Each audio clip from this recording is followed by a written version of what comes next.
महाशिवरात्रि के लिए सज धज कर तैयार हुई महादेव की नगरी उज्जैन। रंग बिरंगी रोशनी से जगमगा पूरा मंदिर परिसर। नए रंग रोगन और फुआरों से सजा पूरा मंदिर परिसर। आस्था, परंपरा और आध्यात्मिक ऊर्जा से सराबोर है पूरा उज्जैन।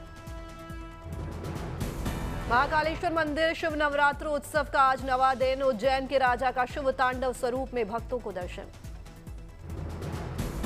बाबा महाकाल का भव्य शिव तांडव स्वरूप में विशेष श्रृंगार। भस्म, रुद्राक्ष, चंद्रमौली अलंकरण जटाओं से सजाया गया। दिव्य दर्शन के लिए उमड़ा आस्था का सैलाब। शिव तांडव स्वरूप शक्ति, ऊर्जा और विनाश के साथ सृजन का प्रतीक है।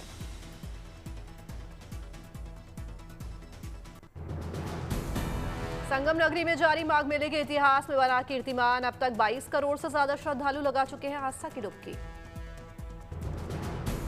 प्रयागराज के माघ मेले में महाशिवरात्रि के महास्नान की दिव्य तैयारी। करोड़ों श्रद्धालुओं के पहुंचने का अनुमान। 15 फरवरी को महाशिवरात्रि के छठे और अंतिम स्नान पर्व तक श्रद्धालुओं के स्नान की संख्या 24 करोड़ पार जाने की उम्मीद। इस महास्नान के साथ ही माघ मेले का होगा औपचारिक तौर पर समापन। संगम पर महाशिवरात्रि के दिन स्नान का है खास महत्व। इस दिन त्रिवेणी स्नान से करोड़ गुना फल मिलने की मान्यता। पौराणिक कथाओं के अनुसार प्रयागराज में ब्रह्मा विष्णु ने शुरू की थी शिवलिंग की पूजा। महादेव ने किया था त्रिपुरासुर का वध। प्रयागराज में संगम तट पर आस्था की अमृत धारा। माघ मेला 2026 बना श्रद्धा, भक्ति और सनातन परंपरा का अनुपम संगम। माघ मेले में साधु संत श्रद्धालु ध्यान तपस्या में लीन। भजन, कीर्तन और धार्मिक अनुष्ठानों से भक्ति में हुआ पूरा क्षेत्र।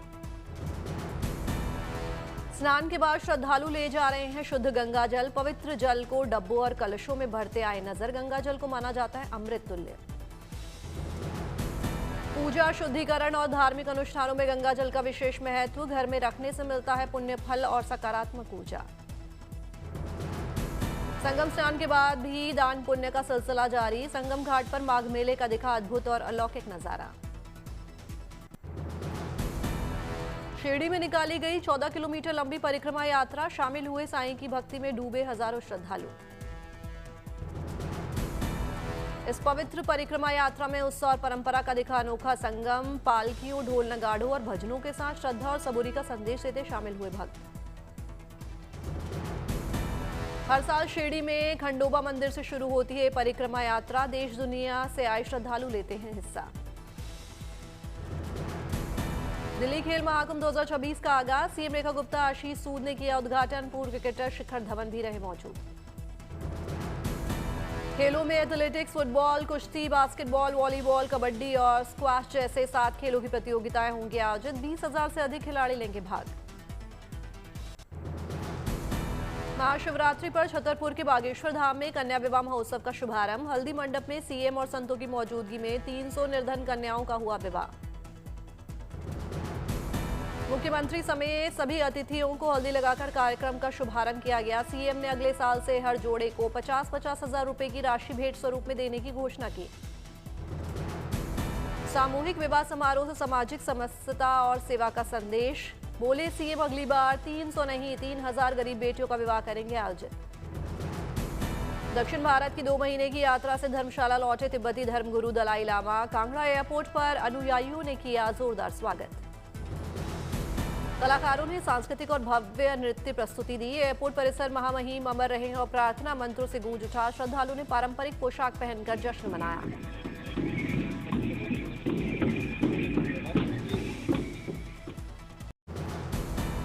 पहलगाम में स्नो फेस्टिवल की गूंज। अरू और बेताब वैली में सैलानियों की रौनक। बर्फीले उत्सव से गुलजार हुई जन्नत। बड़ी संख्या में उमड़ रही पर्यटकों की भीड़। बर्फीले खेल और एडवेंचर का romance. Skiing, snowboarding, snow tubing का लुत्फ। खेल के साथ संस्कृति संगीत का अद्भुत संगम। कश्मीरी लोक धुनों पर झूमे सैलानी। टूरिस्ट डेस्टिनेशन बना पहलगाम। स्नो फेस्टिवल से घाटी में विंटर टूरिज्म को बढ़ावा। औली में विंटर कार्निवल और नेशनल स्कीइंग चैंपियनशिप का आगाज। पर्यटन मंत्री सतपाल महाराज ने उद्घाटन किया। विंटर गेम्स के लिए देश के अलग अलग हिस्सों से 17 टीमें पहुंची औली। बर्फ से ढकी पहाड़ियां खेल के अद्भुत रोमांच के साथ गुलजार। इस बार विंटर गेम्स में 200 से ज्यादा खिलाड़ी ले रहे हैं हिस्सा। भारतीय सेना, सीआरपीएफ और आईटीबीपी की टीमों की मौजूदगी ने यहां मुकाबले को बनाया और दिलचस्प। विंटर खेलों में देश के बर्फीले प्रदेशों के अलावा गुजरात, पंजाब, उड़ीसा, कर्नाटक, महाराष्ट्र, तेलंगाना जैसे प्रदेशों से आए खिलाड़ी, जहां बर्फ का नॉमिनेशन नहीं होता। विंटर कार्निवल का देश दुनिया से आए पर्यटक ले रहे हैं मजा। देखने को मिल रही है उत्तराखंड की गढ़वाल, कुमाऊं और जौनसार की संस्कृति की झलक। इंडियन आर्मी पहली बार होस्ट करेगी इंटरनेशनल मिलिट्री एडवेंचर चैलेंज का। पूर्वी हिमाचल की तलहटी में होगा शानदार आयोजन।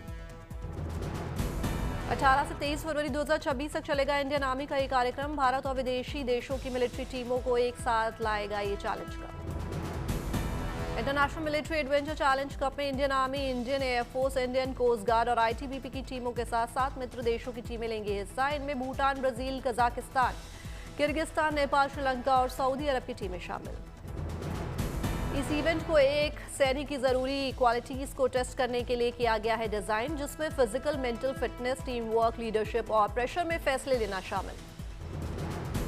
पारंपरिक स्टेडियम स्पोर्ट्स के उलट international military adventure challenge cup adventure और फील्ड स्किल्स पर करता है फोकस, जो इसे मॉडर्न मिलिट्री ट्रेनिंग के लिए बनाता है अहम। आज असम दौरे पर प्रधानमंत्री नरेंद्र मोदी प्रदेश को करोड़ों रुपए की विकास कार्यों की देंगे सौगात। डिब्रूगढ़ में इमरजेंसी लैंडिंग फैसिलिटी का करेंगे उद्घाटन। पूर्वोत्तर की पहली ईएलएफ आपातकाल मिलिट्री और सिविल विमानों के लिए तैयार। एयरक्राफ्ट के लैंडिंग और टेक ऑफ के लिए किया गया इसे डिजाइन। ब्रह्मपुत्र पर 3030 करोड़ के कुमार भास्कर वर्मा सेतु का करेंगे लोकार्पण। गुवाहाटी में 5450 करोड़ से ज्यादा के प्रोजेक्ट्स का करेंगे उद्घाटन। आईआईएम गुवाहाटी में नेशनल डेटा सेंटर का करेंगे शुभारंभ। ये data centre mission critical application और डिजास्टर रिकवरी के लिए तैयार। प्रधानमंत्री मोदी गुवाहाटी, नागपुर, भावनगर और चंडीगढ़ को ईवी बसों की देंगे सौगात। पीएम ई बस सेवा के तहत 225 ईवी बसों को दिखाएंगे हरी झंडी। दिल्ली एम्स में शुरू हुई फेस ट्रांसप्लांट की तैयारी। जल्द बनेगा भारत का पहला अस्पताल। अगले 1 साल में पहला ट्रांसप्लांट संभव। फेस ट्रांसप्लांट के लिए 10 से 12 विभागों के डॉक्टर शामिल। टीम वर्क और प्रशिक्षण पर जोर, डॉक्टर्स को दिया जा रहा है विशेष प्रशिक्षण। एम्स का एक कदम देश में फेस ट्रांसप्लांट की पहली सफल योजना होगा। इससे गंभीर चेहरे की चोट या विकृति वाले मरीजों को मिलेगी नई जिंदगी। सहारनपुर में वैलेंटाइन डे पर लाल गुलाब की चमक। किसानों की कमाई में 4 गुना इजाफा। पॉली हाउस में गुलाब की खेती ने बदली किस्मत। ताजमहल वैरायटी के गुलाब की फार्मिंग कर रहे हैं किसान। पॉली हाउस में प्रतिदिन 1000 फूल तैयार। वैलेंटाइन डे की वजह से बढ़ी गुलाब की डिमांड और कीमत।